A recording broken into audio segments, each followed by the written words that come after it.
ग्रामी अस्सलामु अलैकुम रहमतुल्लाहि व बरकातुहू। सीधी बात के ताज़ा मॉर्निंग प्राइम टाइम में आप लोगों का इस्तकबाल है। नाज़रीन, मैं अंसार अजीज़ नदवी आज के मॉर्निंग प्राइम टाइम में दो छोटे से जो वायरल वीडियोस हैं उसको पेश करूंगा और उसके अलावा उत्तर प्रदेश में गुंडों का किस तरह से राज चल रहा है, बीजेपी ज़िला सदर पर भी फायरिंग हो गई है।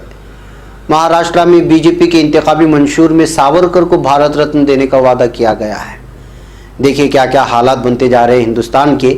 योगी हुकूमत ने 25,000 होमगार्ड्स को बेरोजगार करने का ऐलान किया है, यानी कि ड्यूटी से निकालने का। तो जाहिर सी बात है कि मईशत की क्या बदहाली है उसका अंदाज़ा लगा जा रहा है। एक और आप लोगों के सामने 6 दलित तलबा को कॉलेज से निकाले जाने पर उन पर एक मुख्तसर तबसरा आप लोगों के सामने होगा। उससे पहले आप लोगों से दरख्वास्त है कि जिन लोगों ने हमारे चैनल को सब्सक्राइब नहीं किया है सब्सक्राइब कर लें और हमारी इन वीडियोस को दूसरों तक पहुंचाने में हमारी मदद करें। बैकैफ नाज़रीन, सबसे पहले ये वीडियो देखिए। एक कट्टर हुकूमत की कट्टरपन की जानिब इशारा करती है कि कोई लोग सवाली आकर के उनसे अपने मसाइल बयान कर रहे हैं, लेकिन वो सवालियों के साथ किस अंदाज में पेश आते हैं, उनका रवैया क्या है, उनको वोट देने वालों के साथ ये रवैया आप खुद देखें और अंदाज़ा लगा लें कि जो है बीजेपी लीडरान में किस किस्म का तकब्बुर पाया जा रहा है और वो किस तरह का रवैया अपने रियाया से, यानी कि जो है उनके वोटर्स जिन्होंने वोट दे करके उनको मुंतखब किया है, उनके साथ क्या रवैया है। मेरा नाम दूसरा थाने में गई है। पहले आए थे ये। हाँ जी, आपको सच्चाई नहीं बताते जी। 3 बार सर आपको झूठ बोल रहे हैं जी। आप इतने अच्छे राजा हो जी। पहले भी तुम आए थे ना। हाँ 3 बार। झूठे हो, इनको अगर इस बार आ गए तो पकड़ के अंदर करा दूंगा तुम्हें। अरे झूठे हो तुम। मैं कराऊँ पकड़ के अंदर करा देंगे, तुम्हारे खिलाफ कार्रवाई करवा देंगे। आगे बताया करो। कर लिया, ये हो लिया तुम्हारा फैसला। हम झूठे नहीं हाँ जी, भगवान का कर्म झूठे ना नहीं हाँ जी। हमें चलो कोई नहीं, रुक के क्या मारो। नाज़रीन, इसी तरह कल एक और वीडियो वायरल हुई जो अभी तक वायरल हो रही है, वो है राहुल गांधी की। और राहुल गांधी इस अपने बयान में मीडिया को किस अंदाज में पेश कर रहे हैं, मीडिया की क्या खिलड़ी खोल रहे हैं, आप खुद उनके जबान से सुन लीजिए। मगर चोरी के बारे में मीडिया वाले नहीं लिखेंगे। क्यों? क्योंकि ये सब जो है, ये मीडिया वाले सब के सब उद्योगपतियों के कंट्रोल में हैं। उद्योगपति कहते हैं इनको, भैया आज ये छापना है, आज चलो चांद की बात करेंगे, कल भैया मोदी जी कॉर्बेट पार्क जा रहे हैं, कॉर्बेट पार्क की बात होगी, चलो भैया आज 370 की बात करो, चलो भैया आज जम्मू कश्मीर की बात करो। अरे भाई, रोजगार की बात कब करोगे? किसानों की समस्या की बात कब करोगे? और ये चलता जा रहा है, चलता जा रहा है, चलता जा रहा है हिंदुस्तान का युवा।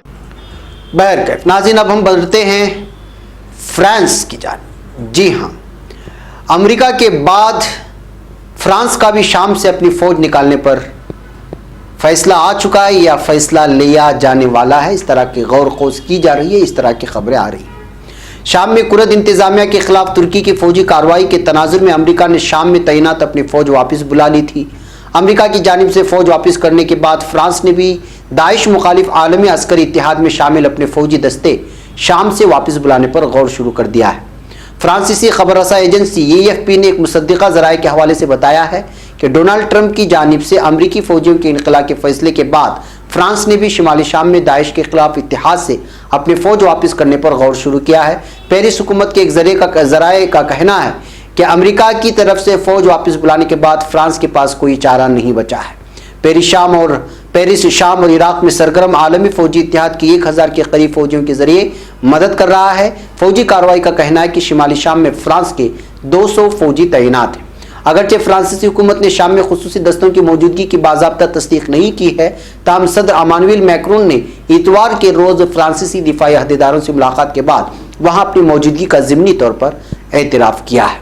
बैकअप नाज़रीन, इस वक्त शाम में घमासान है।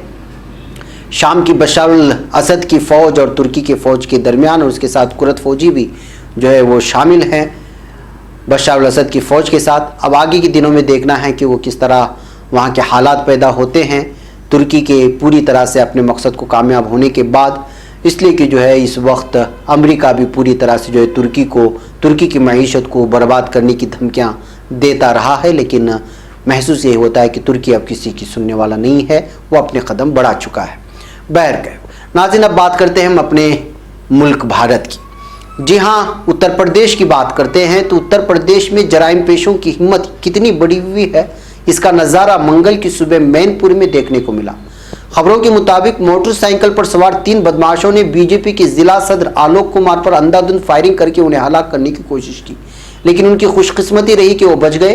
दरअसल बीजेपी सदर ने कार के नीचे छुपकर अपनी जान बचा ली। बीजेपी हुकूमत में बीजेपी जिला सदर पर हुए इस हमले से पता चलता है कि गुंडे और बदमाशों का हौसला कितना बढ़ गया है। जराये के मुताबिक आलोक गुप्ता पर हुए हमले की खबर मिलती ही एसपी अजय शंकर राय पुलिस दस्ते के साथ मौके पर पहुंचे।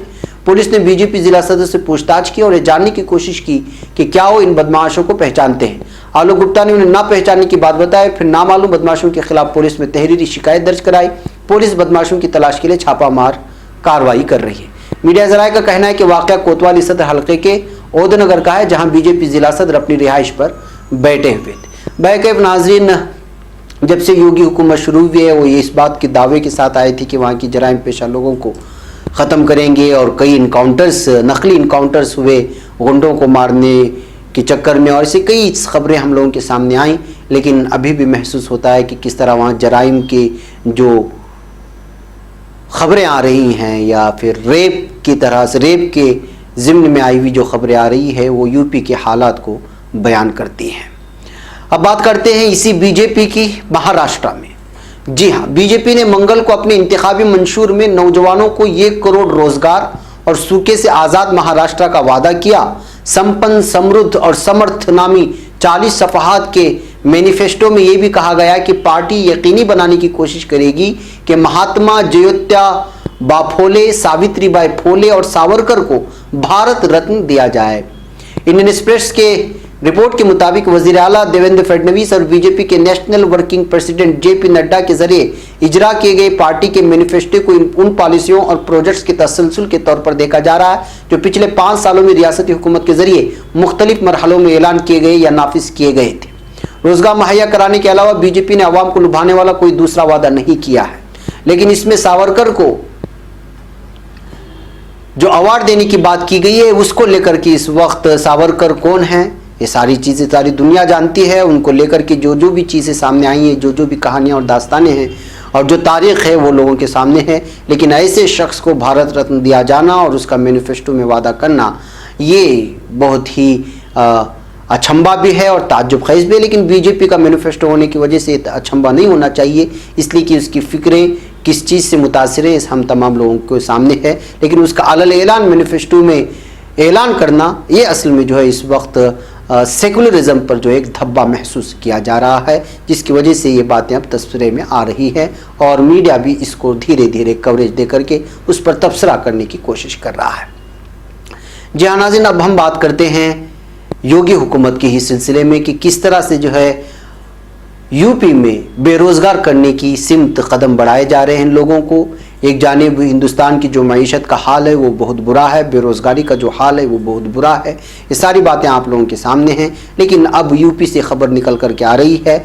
खबरों के मुताबिक 28 अगस्त को चीफ सेक्रेटरी की मीटिंग में होम गार्ड्स की ड्यूटी ख़त्म करने का फैसला लिया गया था। बताया जा रहा है कि अब तक 40,000 होम गार्ड्स की ड्यूटी ख़त्म की जा चुकी है। यही नहीं, नए फैसले के मुताबिक अब होम गार्ड्स को 25 दिन की जगह सिर्फ 15 दिन की ही ड्यूटी मिलेगी। उत्तर प्रदेश में 90,000 से ज़्यादा होम गार्ड्स हैं। योगी हुकूमत में काबीना वजीर श्री कांत शर्मा ने बताया कि होमगार्ड महकमे के लिए अलॉट बजट इस मरतबा नहीं बढ़ाया गया। उन्होंने ये भी कहा कि मुस्तकबिल में उसे बढ़ाने के लिए हुकूमत कदम उठाएगी। इससे कबल जुलाई के महीने में सुप्रीम कोर्ट ने होमगार्ड्स को कांस्टेबल के बराबर कम से कम तनख्वाह देने का हुक्म दिया था।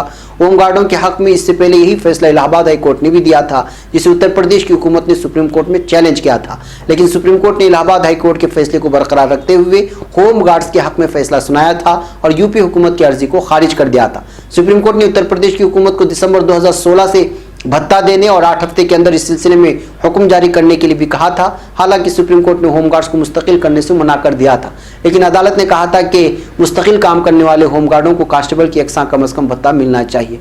बहरकैफ इसका खुलासा ये है नाजरीन कि जो है इस वक्त भारत में गरीबों के लिए या फिर जो छोटे पैमाने पर रोजगारी करते हैं या फिर जॉब करते हैं उन पर जो है इस वक्त बहुत ही ज़्यादा मुसीबतें नाजिल हो रही हैं। मईशत की गिरती हालत को देख करके अब 40,000 जो है होमगार्ड्स को 25,000 होमगार्ड्स को बेरोज़गार कर देना 25,000 फैमिली को बेरोज़गार करने के मुतरादिफ है, लेकिन इनको लेकर के कोई आवाज़ नहीं उठा रहा है।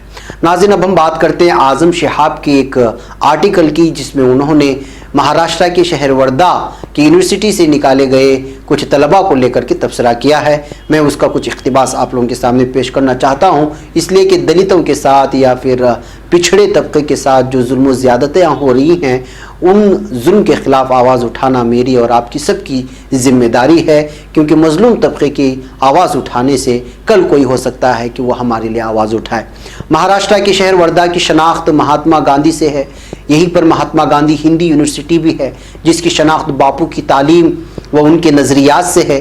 अहिंसा, इंसाफ और रवादारी बापू के नज़रियात की बुनियादें हैं, लेकिन बदकिस्मती से महात्मा गांधी के नाम से मंसूब इस यूनिवर्सिटी में यह अनका नजर आती है। अगर ऐसा नहीं होता तो प्रधान सेवक को इज्तिमाई ख़त लिखने की पादाश में दलित तबके के 6 तलबा का इखराज नहीं कर दिया गया होता।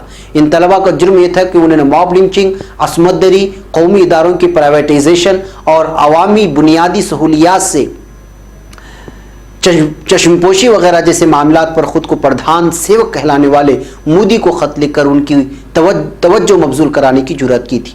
मालूम नहीं मौसूफ तक उन तलबा का खत पहुंचा या नहीं, लेकिन यूनिवर्सिटी की इंतजामिया तक ज़रूर पहुंच गया, जिसने रियासत में नाफिस इंतखाबी ज़ाब्ते अखलाक की खिलाफ वर्जी का हवाला देते हुए उनका यूनिवर्सिटी से इखराज कर दिया। यूनिवर्सिटी से खारिज किए गए तमाम तलबा दलित तबके से ताल्लुक़ रखते हैं, जिन्होंने 7 अक्टूबर को मोदी को इज्तिमाई तौर पर ख़त लिखकर उनकी तवज्जो मुल्क में वक़ूअ पज़ीर हो रहे मनफी वाक़यात की जानिब मबजूल कराने की कोशिश की थी। लेकिन 9 अक्टूबर को मालूम ही हुआ कि मोदी की तवज्जो उन उमूर की जानिब तो मबजूल नहीं हुई और होगी भी नहीं, लेकिन यूनिवर्सिटी की इंतजामिया की तवज्जो उनकी जानिब 2 दिन के बाद ही मबजूल हो गई और उनका इखराज अमल में आ गया। यहाँ ये बात भी वाज़ेह रहे कि मोदी को सिर्फ इन्हीं 6 तलबा ने ख़त नहीं लिखा था, बल्कि यूनिवर्सिटी के बेशतर हसास तलबा ने लिखा था, जिनमें तमाम तबक़ात और समाज से ताल्लुक़ रखने वाले तलबा शामिल थे। लेकिन चूँकि एक दलित लीडर कांशी राम की यौम पैदाइश के मौके पर यूनिवर्सिटी में ही मुनक़िदा तकरीब के दौरान लिखा गया था, इसलिए इंतजामिया का नज़ला इन 6 दलित तलबा पर गिरा। अब जाहिर है कि तलबा का इखराज गैर कानूनी गैर अखलाक़ी अमल था, इसलिए इस पर एहतिजाज की आवाज़ बुलंद होनी शुरू हो गई। चूँकि तलबा की इस इखराज को इंतखाबी ज़ाबिते अखलाक़ी की खिलाफ वर्जी करार दिया गया था, इसलिए इस मामले में महाराष्ट्र कांग्रेस के एक वफ़द ने महाराष्ट्र की चीफ इलेक्शन कमीशनर से मुलाकात करके यूनिवर्सिटी इंतजामिया के खिलाफ कार्रवाई का मुतालबा कर डाला है। नाज़रीन को याद होगा कि हफ्ता भर कबल मोदी को ख़त लिखने वाले 49 दानिश्वरों, मुफक्किरों और फिल्मी दुनिया की कुछ सरकर्दा शख्सियात के खिलाफ बिहार के मुजफ्फरपुर की एक अदालत ने मुल्क से गद्दारी का मुकदमा दर्ज करने और उसकी तफ्तीश करने का पुलिस को हुक्म दिया था। मुकदमा दर्ज भी हुआ और पुलिस ने तफ्तीश भी की, लेकिन तफ्तीश के बाद जो नतीजा सामने आया उसने इस पूरे गुब्बारे की हवा निकाल दी, जिसकी बुनियाद पर एक पूरा बखेड़ा खड़ा किया गया था। मज़कूरा 49 दानिश्वरों के खिलाफ मुल्क से गद्दारी के मुकदमे की जो तफ्तीश सामने आई ये थी कि अदालत में इस मामले की अपील दायर करने वाले एडवोकेट सुधीर कुमार ओझा की पुरानी आदत है कि वो सस्ती शहरत हासिल करने के लिए मुल्क में वक़ूअ पज़ीर मशहूर मामलात पर PIL दाखिल करते रहते हैं। मुजफ्फरपुर के सीनियर SP मनोज कुशवाहा के मुताबिक ओझा 745 बार इस तरह की PIL दाखिल कर चुके हैं। मोदी को खत लिखने वालों के खिलाफ ओझा की PIL की बुनियाद पर जो मुकदमा दर्ज हुआ, इस मामले में पुलिस को जरूरी सबूत तक नहीं दे सके, जिसकी बुनियाद पर पुलिस ने मुकदमे को खारिज करते हुए अब ओझा के खिलाफ अदालत से कार्रवाई करने का मुतालबा किया है। बहरकैफ नाज़रीन, इस पूरे तबसरा का खुलासा यही है कि इस वक्त मुल्क में आप मजलूम के ख़िलाफ़ भी अगर आवाज़ उठाएंगे, बल्कि उसकी इत्तला भी अगर देंगे, तो उसको जो है जुर्म समझा जा रहा है। जो हिंदुस्तान के वो तमाम समाज और तबक़ात जो एक साथ मिल कर के रहते हैं, इंसाफ की बात करते हैं, सेकुलरिज्म की बात करते हैं, उनके लिए जो है यहाँ से तानाशाही की बू आने लगती है, जो भारत की तरक्यात में रख ना डालेगा। बहरकैफ नाज़रीन, हमारे आज के प्राइम टाइम में यहाँ पर इजाज़त दें। इंशाल्लाह फिर मुलाकात होगी शाम में कुछ और ख़बरों के तबसरे के साथ। अस्सलामु अलैकुम वरहमतुल्लाहि वबरकातुहू।